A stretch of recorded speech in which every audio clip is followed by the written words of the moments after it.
به نام خداوند جان و خرد. دشمنی شیطان و انسان. وقتی که کودک تولد می شود، اگر شما اهمیت داده باشید، البته او در وقت تولد شدن گریه می کند. سببش آن است که او را شیطان لعین شلاق می زند. از همین جهت او می گرید. از همین وقت شروع نموده تا وقت جان از بدن برآمده، این شیطان لعین از قفای انسان شده او را به هر راه بد دلالت می کند. انسان باید که هوشیاری را از دست نداده کوشش کند که شیطان او را در دام خود ناندازد. بدان که اول چون کودک از مادر تولد می شود، در گوش راست او اذان و در گوش چپ او اقامت گفته می شود و به کام وی شیرینی رسانده دعای برکت خوانده می شود. وقتی که کودک را در گهواره خواب می کنند، در وقت جنبانیدن گهواره مادر او را الا الا گویان می جنباند. این الا الا نه، بلکه الله الله گفتن است، تا اینکه کودک در گهواره الله یعنی نام خدا را یاد گیرد. الله در اصل الله است، لیکن مادران از جهت نافهمی به جای الله الله میگویند. الله گفتن از جانب نویسنده کتاب برای مادران محترم هم الله هم دعا. اینک الله مذکور را به سهم شما میرساند.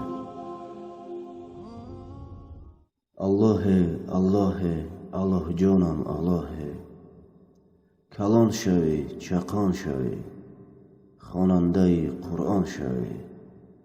الله الله الله جانم الله، جوینده ایمان شوی، دستیار مردمان شوی. الله الله الله جانم الله، گوینده الله شوی، هم ناصر یزدان شوی. الله الله الله جانم الله، فرزند با کمال شوی، با نور و با ایمان شوی. الله الله الله جانم الله، در گفته الهی جان را فدا نمایی.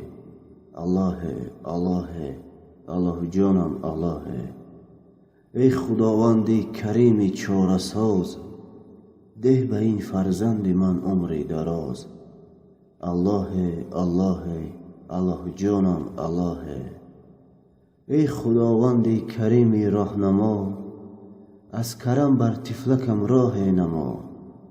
الله الله الله جانم الله، ای خداوند کریم با کرم، خیر و احسانش دهی تو از کرم.